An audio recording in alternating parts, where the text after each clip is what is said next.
Di video kali ini kita bakal ngebahas sebuah negara di Asia Selatan yang sebenarnya punya potensi yang sangat-sangat gede, cuman masih dalam kategori tanda kutip negara yang paling terbelakang menurut PBB.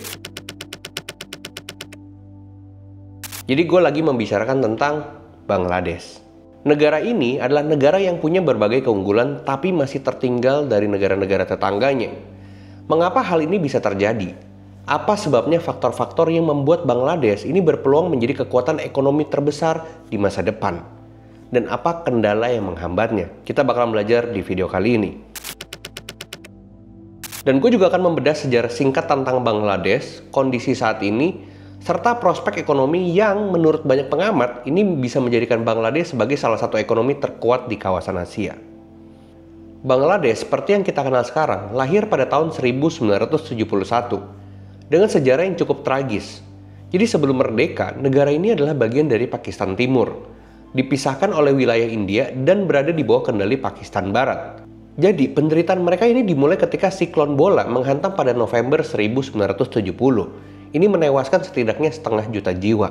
Jadi pasca bencana alam dahsyat tersebut, pemerintah di Pakistan Barat dianggap lambat mengirim bantuan. Hal ini memicu kemarahan masyarakat di Pakistan Timur yang merasa diabaikan, hingga akhirnya mendorong kemerdekaan. Dan tercetuslah perang kemerdekaan berdarah antara Pakistan Barat dan Pakistan Timur, yang baru memproklamasikan diri sebagai Bangladesh, dibarengi juga oleh ketegangan lain di wilayah India. Jadi singkat cerita, Bangladesh akhirnya merdeka. Tetapi ini dimulai dengan perjalanan yang sangat-sangat berat. Contohnya kerusakan infrastruktur, kehilangan jutaan nyawa, dan sisa konflik perang dingin yang ikut mewarnai gerakan mereka. Tapi meskipun berangkat dari awal yang sulit, Bangladesh sebenarnya menyimpan banyak modal penting untuk menjadi negara industri yang kuat. Karena Bangladesh ini berada di lokasi strategis. Bangladesh juga berada di jalur perdagangan global di Asia Selatan, membuatnya mudah menjalin ekspor dan impor. Dan selanjutnya adalah akses ke sumber daya energi. Jadi negara ini sebenarnya memiliki cadangan minyak dan gas bumi, walaupun memang belum sepenuhnya dikembangkan optimal. Dan juga populasinya padat. Dengan lebih dari 170 juta penduduk, Bangladesh memiliki tenaga kerja yang besar yang dapat dimanfaatkan untuk sektor manufaktur. Dan juga Bangladesh mewarisi hukum Inggris, atau kita bilang Westminster. Jadi banyak banget investor global menyukai sistem hukum yang lebih terstruktur dan mudah diprediksi, sehingga semestinya memudahkan penanaman modal asing di Bangladesh. Ini secara teori, semua ini menjadikan Bangladesh bisa menjadi raksasa ekonomi. Cuman perkembangannya kenapa masih lambat?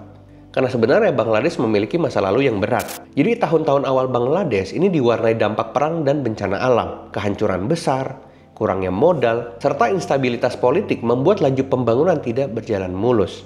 Dan juga keterbatasan ekspor dan diversifikasi. Karena saat ini ekspor Bangladesh masih sangat bergantung pada produk tekstil dan garmen.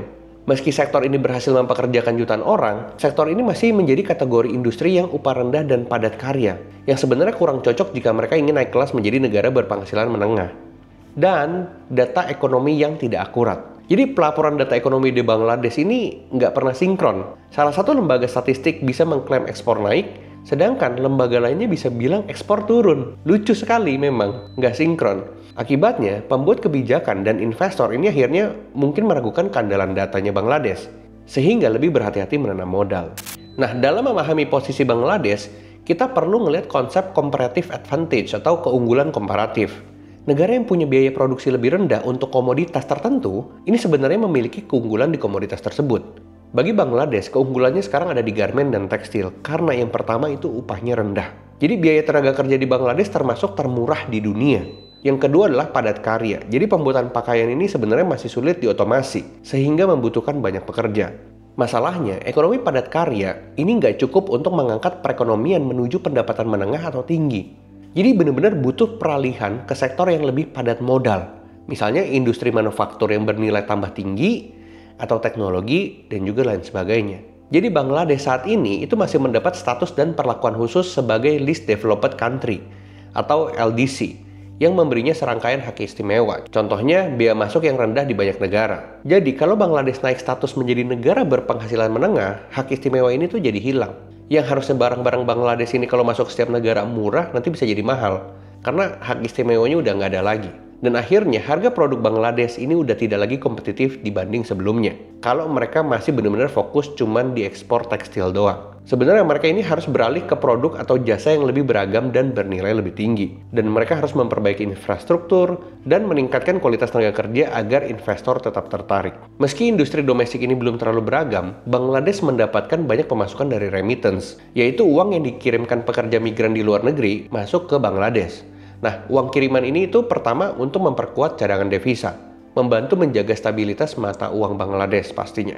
Dan yang kedua adalah meningkatkan konsumsi dalam negeri. Jadi keluarga yang menerima uang dari luar negeri ini, mereka akhirnya punya daya beli lebih baik dan mendongkrak pertumbuhan ekonomi nasional.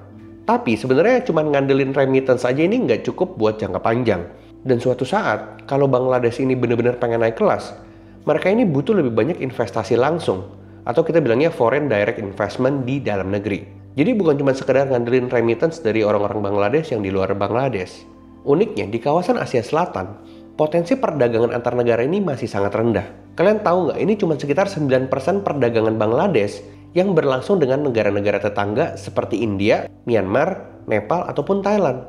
Padahal wilayah ini tuh disebut-sebut sebagai salah satu kawasan dengan pertumbuhan tercepat di dunia. Tapi Bangladesh nggak begitu merasakan dampaknya. Artinya, masih banyak peluang untuk menjalin kerjasama yang lebih erat dan mengurangi biaya logistik atau memperluas rantai pasok sebenarnya dari Bangladesh ke negara-negara tetangga.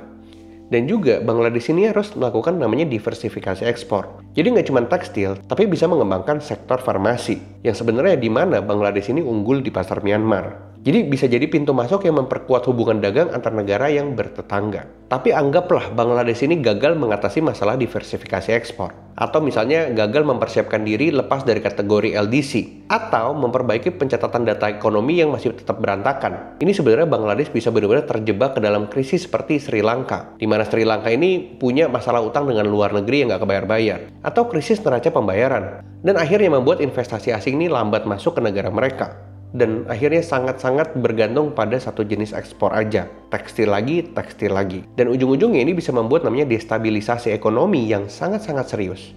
Dan Bangladesh sebenarnya perlu belajar dari pengalaman Sri Lanka agar bisa menghindari skenario terburuk tersebut. Nah sebenarnya untuk bisa benar-benar memanfaatkan potensinya, gue punya beberapa langkah kunci yang menurut gue ini harus dicermati sama Bangladesh. Ini jadi pelajaran buat kita juga. Yang pertama ini harusnya peralihan ke industri padat modal. Jadi berinvestasi pada pendidikan teknologi dan juga peningkatan keterampilan tenaga kerja. Dan memperkuat infrastruktur agar industri bernilai tambah lebih tinggi, ini bisa tumbuh di Bangladesh. Dan juga reformasi dan transparansi data. Ini benar-benar harus bisa menyatukan metode pelaporan statistik, sehingga pelaku pasar dan investor punya acuan data yang jelas. Dan gak lupa, harusnya mereka bisa diversifikasi ekspor dan kerjasama regional. Ini memperluas sektor ekspor di luar garmen doang, serta meningkatkan perdagangan dengan negara tetangga untuk memangkas biaya logistik dan membuka peluang pasar baru. Dan ini yang sebenarnya Indonesia juga harus bisa belajar, yaitu memaksimalkan bonus demografi. Jadi populasi besar ini merupakan senjata utama kalau pendidikan dan keterampilan mereka ditingkatkan, sehingga mampu mengisi pekerjaan bergaji lebih tinggi. Dan menurut kesimpulan gue sebenarnya kalau kita lihat dari ekonomi beberapa dekade terakhir ini cenderung stabil, bahkan menunjukkan potensi kuat untuk terus maju. Cuman, begitu negara ini keluar dari kategori LDC, yang dimana udah nggak dapat hak istimewa lagi, Bangladesh ini jadi harus bermain di liga yang lebih kompetitif. Pertanyaannya, apakah negara ini mampu memanfaatkan populasi yang besar, dan juga akses perdagangan global, serta reformasi kebijakan demi kekuatan ekonomi baru di Asia Selatan? Jawabannya balik lagi, ini tergantung seberapa serius pemerintah, pelaku bisnis, dan masyarakat Bangladesh untuk berbenah. Jika ini berhasil, sebenarnya negara ini bisa melesat menjadi salah satu macan baru di Asia. Tapi, kalau gagal beradaptasi, Bangladesh beresiko jatuh dalam ketidakstabilan ekonomi dan mengulang banyak banget masalah yang terjadi di negara Sri Lanka. Karena negara Bangladesh kurang melakukan persiapan. Nah, sekian penjelasan kita tentang Bangladesh supaya kalian, masyarakat Indonesia, bisa belajar dari kesalahan negara-negara lain. Dan di channel ini kita bakal ngebahas tentang ekonomi global di seluruh dunia supaya kalian bisa jauh-jauh lebih pintar. Jadi kalau kalian tertarik dengan channel ini, jangan lupa like, subscribe, dan bagikan konten ini ke teman-teman kalian yang lain. Dan terakhir gue mau bilang, terima kasih buat kalian yang udah nonton, dan sampai jumpa di episode selanjutnya.